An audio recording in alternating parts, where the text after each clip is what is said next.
அஸ்ஸலாமு அலைக்கும். அல்லாஹ் நம்மளை இந்த உலகத்தில் மனுஷனாக படைச்சிருக்கான். நம்ம மனுஷனாக வாழ்ந்துக்கிட்டு இருக்கோம்.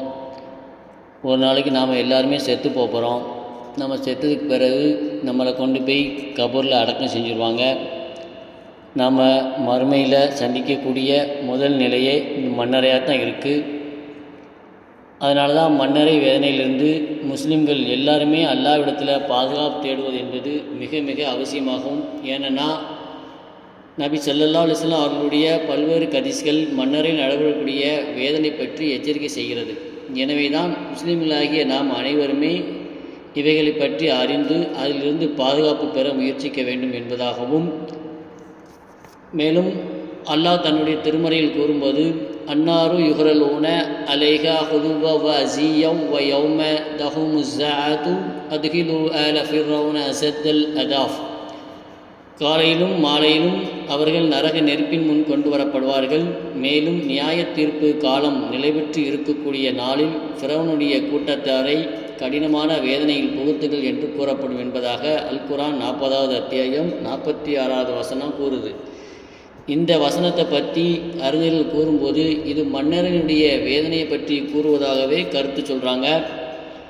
மன்னரை என்பது மறுமையின் நிலைகளில் முதல் நிலையாக இருக்குது. இதில் ஒரு மனுஷன் வெற்றி பெற்றான் அப்படின்னா அதுக்கு பிறகு வரக்கூடிய அனைத்து காரியங்களுமே அவனுக்கு இதை விட எளிமையானதாக இருக்கும் என்பதாகவும், ஆனால் அந்த மன்னரையில் அவன் வெற்றி வராமல் தோல்வி அடைஞ்சிட்டான் அப்படின்னா அதுக்கு பிறகு வரக்கூடிய அனைத்து காரியங்களுமே அனைத்து செயல்களுமே அவனுக்கு கடினமாக இருக்கும் என்பதாக திருமதியில் 2308வது ஹதீஸாக நாம் பார்க்க முடிகிறது.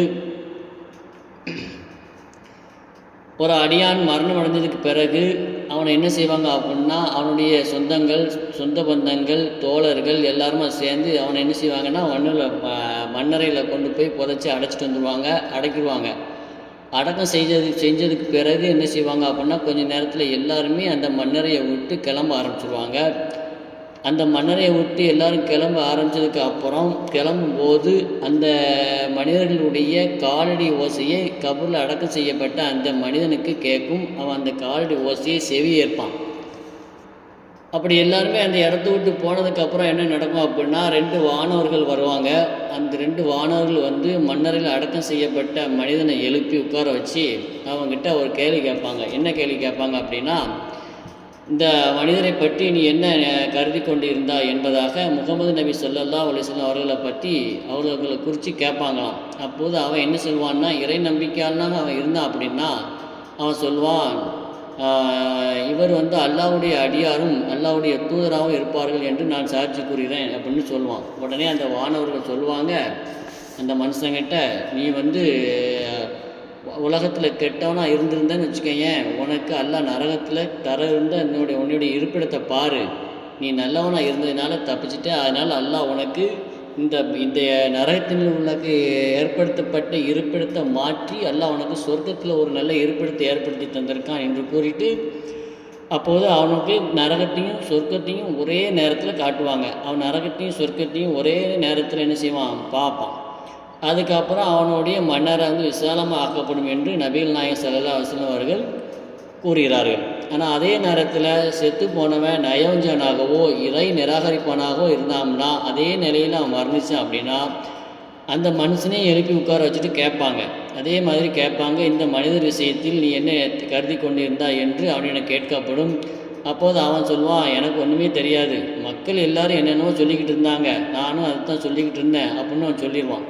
உடனே அவங்ககிட்ட வானவர்கள் சொல்லுவாங்க, நீ உலகத்தில் எதையுமே அறிந்திருக்கல, நீ குர்ஆனையும் ஓதலை, குர்ஆன் ஓதி விளங்கவும் இல்லை, குர்ஆன் படி நீ நடக்கவும் இல்லை அப்படின்னு சொல்லிட்டு பெரிய சுத்தியை எடுத்து அவன் மண்டையில் ஓங்கி ஒரு போடுவாங்க. அவன் அந்த அடியை தாங்க முடியாமல் ஐயோன்னு கலருவான். அந்த கலரக்கூடிய அவனுடைய அலறல் சத்தமானது மிக கடுமையாக இருக்கும். அந்த சத்தத்தை அவனுக்கு பக்கத்தில் இருக்கக்கூடிய மனிதர்களையும் ஜின்களையும் தவிர மற்ற எல்லாருக்குமே கேட்கும். அந்த அளவுக்கு அவனுடைய அலறல் சத்தம் இருக்கும் என்றும் நபிகள் நாயகம் ஸல்லல்லாஹு அலைஹி வஸல்லம் சொல்கிறாங்க. இது புகாரில் 1374வது ஹதீஸாக நாம் பார்க்க முடியுது. ஒரு நாள் நபி ஸல்லல்லாஹு அலைஹி வஸல்லம் அவர்கள் மதீனாவுடைய தோட்டம் ஒன்றிலிருந்து புறப்பட்டு கொண்டிருந்த போது தம் மன்னர்களில் கபூர்களில் வேதனை செய்யப்பட்டு கொண்டிருந்த 2 மனிதர்களுடைய கூக்குரல் சத்தத்தை செவி ஏற்கிறாங்க. அப்போது நபி ஸல்லல்லாஹு அலைஹி வஸல்லம் சொன்னாங்க, இந்த 2 பேரும் மண்ணறையில் வேதனை செய்யப்பட்டுக்கிட்டு இருக்காங்க. ஆனால் இவங்க எதுக்காக வேதனை செய்யப்படுறாங்க அப்படின்னா, இவங்க 2 பேருமே மாபெரும் ஒரு பாவ செயலை செஞ்சதுக்காக வேதனை செய்யப்படலை. ஆனாலும் அவங்க செஞ்ச செயல் ஒரு பெரிய பாவம் தான் அப்படின்னு சொன்னாங்க. அப்படி அவங்க என்ன பாவம் செஞ்சுட்டாங்க அப்படின்னு நாம் பார்த்தோம்னா, அதில் ஒருத்தன் என்ன செய்வானா, சிறுநீர் கழிக்கும் போது தன்னுடைய உடலை மூட மாட்டானா, தன்னுடைய உடலை மறைக்க மாட்டான் என்பதாகவும், இன்னொருத்தன் மக்களிடையே கோல் சொல்லி திரிந்து கொண்டிருப்பான் என்பதாகவும் கூறினார்கள். பிறகு நபி ஸல்லல்லாஹு அலைஹி வஸல்லம் தன்னுடைய தோழர்கள்ட்ட சொல்லி ஒரு பேரிச்ச மட்டையை கொண்டு வர சொல்கிறாங்க. அந்த மட்டையை 2ஆக பிளந்து 2 பேருடைய மண்ணறையிலையும் ஊனி வச்சுட்டு சொன்னாங்க, இந்த மட்டையோட ஈரம் காயுற வரைக்கும் இவர்களுடைய வேதனை குறைக்கப்படலாம் என்று கூறினார்கள். இது புகாரியில் 6055வது ஹதீஸாக இருக்குது. சிறுநீர் கழிக்கும் போது உடலை மறைக்காத மனிதர்களுக்கு இந்த நிலைமை அப்படின்னா நம்மளோட நிலைமை எப்படி இருக்கும் அப்படிங்கிறது என்ன செய்யணும், நாம் நினச்சி பார்க்கணும். அல்லாஹ்விடத்தில் மண்ணறை வேதனையிலிருந்து நாம் மன்னிப்பு கேட்டு பாதுகாப்பு பெறணும். நம்மளை நாம் சரி செய்து கொள்ள வேண்டும். மேலும் மண்ணறையில் கொடுக்கப்படக்கூடிய தண்டனைகளை குறித்து ஹதீஸ்களில் நிறைய நம்ம காண முடியுது. அவைகளில் சிலவற்றை மட்டும் நாம் என்ன செய்வோம், இன்றைக்கி பார்ப்போம். அதில் கொடுக்கக்கூடிய தண்டனைகள் என்ன அப்படின்னா, இரும்பு போன்ற சுத்திகளால் அந்த மனுஷனை அடிக்கப்படுவது. இந்த உலகத்தில் நாம் சுகத்தில் ஒரு ஆணி அடிக்கும் போது ஸ்லிப் ஆகி நம்மளுடைய விரலில் அந்த சுத்தியில் பட்டால் அந்த வேதனை எப்படி இருக்குது, அதையும் நம்மளால் தாங்க முடியல என்னும்போது, இரும்பு போன்ற சுத்தியால் நம்மளை அடிக்கப்படுவது என்பது நம்மளால் தாங்கக்கூடிய விஷயமாகவே இருக்காது, மிக பயங்கரமாக இருக்கும். நாம் அதிலிருந்து பாதுகாப்பு பெற வேண்டும். அப்புறம் பார்த்திங்கன்னா, நம்மளுடைய விலா எலும்புகள் ஒன்றோடு ஒன்று பின்னி பிசையக்கூடிய அளவுக்கு என்ன செய்யும்னா, நம்மளுடைய மண்ணறை நம்மளை நெருக்கும். அப்புறம் மண்ணறையில் இருள் நிரப்பப்படும். நம்ம இப்போ போய்கிட்டு இருக்கோம், தெருவில் போய்கிட்டு இருக்கும்போது கரண்ட் போயிடுச்சுனாலே நம்ம என்ன பாடுபடுறோம், என்ன கஷ்டப்படுறோம். ஆனால் மண்ணறையில் தனியாக இருக்கக்கூடிய அந்த மண்ணறையில் இருள் நிரப்பப்பட்டு இருந்தால் நம்மளுடைய நிலைமை எப்படி இருக்கும். அப்புறம் நெருப்பிலான விரிப்பு விரிக்கப்படும். நரகில் இருந்து ஒரு வாசல் திறந்து வைக்கப்படுவது. அந்த திறந்து வைக்கப்பட்டு அந்த நரகத்தினுடைய துர்நாற்றமானது அவனுடைய கபூரில் வீசிக்கொண்டே இருக்கும். அப்படி ஒரு தண்டனையும் அதில் இருக்குது. அப்புறம் அவனுடைய தீயல் செயல், அவன் செஞ்ச அத்தனை பாவங்களுமே என்ன செய்யும்னா, ஒரு துர்நாற்றம் உள்ள அருவருப்பான மனிதனை போன்று உருவம் எடுத்து அவன் பக்கத்தில் உட்காந்துக்கிறோமா. உதாரணத்துக்கு சொல்கிறா இருந்தால், நம்ம வீட்டுக்கு பக்கத்தில் வீட்டுக்கு அருகில் ஒரு எலி செத்து போச்சுன்னு வச்சுக்கோங்களேன், அதனுடைய நாற்றத்தை நம்மளால் 4 நாளைக்கு தாங்க முடியாது. நம்ம அதையே மூக்கை பொத்திட்டு வாழ்ந்துக்கிட்டு இருக்கோம். அந்த சூழ்நிலையில் நாம் செஞ்ச எல்லா பாவமுமே ஒரு அருவருப்பான உருவத்தில், துர்நாற்றம் அடிக்கக்கூடிய உருவத்தில் ஒரு மனிதனாக நம்ம பக்கத்துலேயே அமர்ந்திருந்தால் நம்மளோட நிலை எப்படி இருக்கும். ஐயோ, இதெல்லாம் நம்ம நினச்சி பார்க்கும்போது நம்முடைய உள்ளமே நடுங்கக்கூடிய அளவுக்கு தான் இருக்குது. அல்லாஹ் நம்ம அனைவரையும் இதிலிருந்து பாதுகாப்பானாக. மரணித்த மனுஷன் ஒரு இறை நிராகரிப்பாளனாக இருக்கான்னு வச்சுக்கோங்களேன். இறை நிராகரிப்பானாக இருக்கான், இறைவனுக்கு மாறு செய்தான், முனாஃபிக்காக இருந்தான் அப்படின்னா அவனுக்கு மண்ணறை வேதனை என்ன செய்யும்னா, மர்ம நாள் வரைக்கும் கொடுத்துக்கிட்டே இருக்கப்படும். மறுமையில் அல்லாஹ் அவங்களுக்கு ஏற்படுத்தி தந்த நிரந்தரமான நரக வேதனையை காத்து கொண்டிருப்பதாக கூறப்படுகிறது. மரணித்தவன் முஸ்லீமாக இருக்கான், ஆனால் அவன் பாவம் செய்கிறான் அப்படின்னு வச்சுக்கோங்களேன். அந்த மனுஷனுக்கு அவன் செஞ்ச பாவத்திற்கு ஏற்ப பாவத்தின் அளவிற்கு பல்வேறு வேதனைகள் கொடுக்கப்படும். இதை இறைவன் ஆடினா அப்படின்னா சில சமயங்களில் அந்த வேதனை என்ன செய்யும், நிறுத்தப்படும் என்பதாகவும் நாம் பார்க்க முடியுது.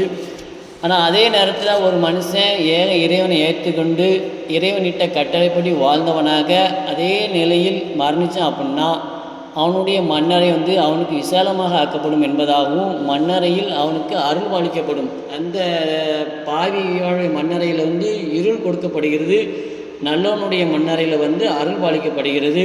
அப்புறம் அந்த பாவினுடைய மண்ணறையில் நரகத்தின் வாசல் திறக்கப்படும். ஆனால் இந்த நல்லவனுடைய மண்ணறையில் என்ன ஆகும்னா, சொர்க்கத்தின் வாசல் திறக்கப்பட்டு அதன் வழியாக நறுமணம் வீசிக்கொண்டே இருக்கும் என்பதாகவும், கெட்டவனுக்கு நரகத்தில் நெருப்பாலான விரிப்பு விரிக்கப்படும். ஆனால் இவங்களுக்கு சொர்க்கத்தினுடைய விரிப்பு விரிக்கப்படும். அவன் செய்த நல்ல அமல்கள் எல்லாமே அழகான மனுஷனுடைய உருவத்தில் இவன் பக்கத்தில் உட்காந்து இவன் என்ன செய்யும், மயில் வைக்கும். ஆனால் அங்கே என்ன நடந்துச்சு, அவனுடைய கெட்ட செயல்கள் எல்லாமே ஒரு அருவருப்பான ஒரு அருவருக்கத்தக்க ஒரு மனித உருவத்தில் அவன் பக்கத்திலே உட்காந்துக்கிட்டு இருக்கும். அப்போ அவன் என்ன பாடுபடுவான் என்பதை நாம் பார்க்கணும். எனவே நாம் கபருடைய வேதனையில் இருந்து அல்லாஹ்விடம் பாதுகாப்பு தேட வேண்டும். அல்லாஹ்விடத்தில் பாதுகாப்பு தேட வேண்டும் என்பதற்காக நபிகள் நாயகம் ஸல்லல்லாஹு அலைஹி வஸல்லம் அவர்கள் நிறைய துவாவை நமக்கு கற்று தந்திருக்காங்க. அதில் ஒரு துவா என்ன அப்படின்னா, اللهم إني أعوذ بك من الخجل والكسل وأعوذ بك من عذاب القبر وأعوذ بك من فتنة المحيا والممات என்று பிரார்த்தித்து வந்தார்கள். இதனுடைய பொருள் என்ன அப்படின்னு பார்த்தோம்னா, இறைவா, இயலாமையில் இருந்தும் சோம்பலில் இருந்தும் கோழைத்தனத்தில் இருந்தும் தள்ளாமையில் இருந்தும் உன்னிடம் பாதுகாப்பு தேடுகிறேன். மேலும் மன்னரையின் வேதனையில் இருந்தும் உன்னிடம் பாதுகாப்பு கோருகிறேன். இன்னும் வாழ்வின் சோதனையில் இருந்தும் இறப்பின் சோதனையில் இருந்தும் உன்னிடம் பாதுகாப்பு கோருகிறேன் என்று கேட்கக்கூடிய இந்த துவா புகாரியில் 2823வது ஹதீஸில் இடம்பெறுகிறது.